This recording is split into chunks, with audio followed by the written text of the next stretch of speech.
এরকম কোনো মেয়র আমরা কলকাতার মেয়র পদে চাই না, যেই পদে দেশবন্ধু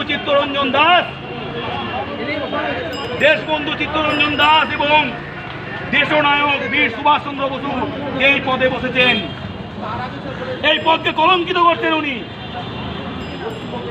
আমরা এরকম নোংরা কলঙ্কজনক সাম্প্রদায়িক ব্যক্তিকে এই পদে চাই না।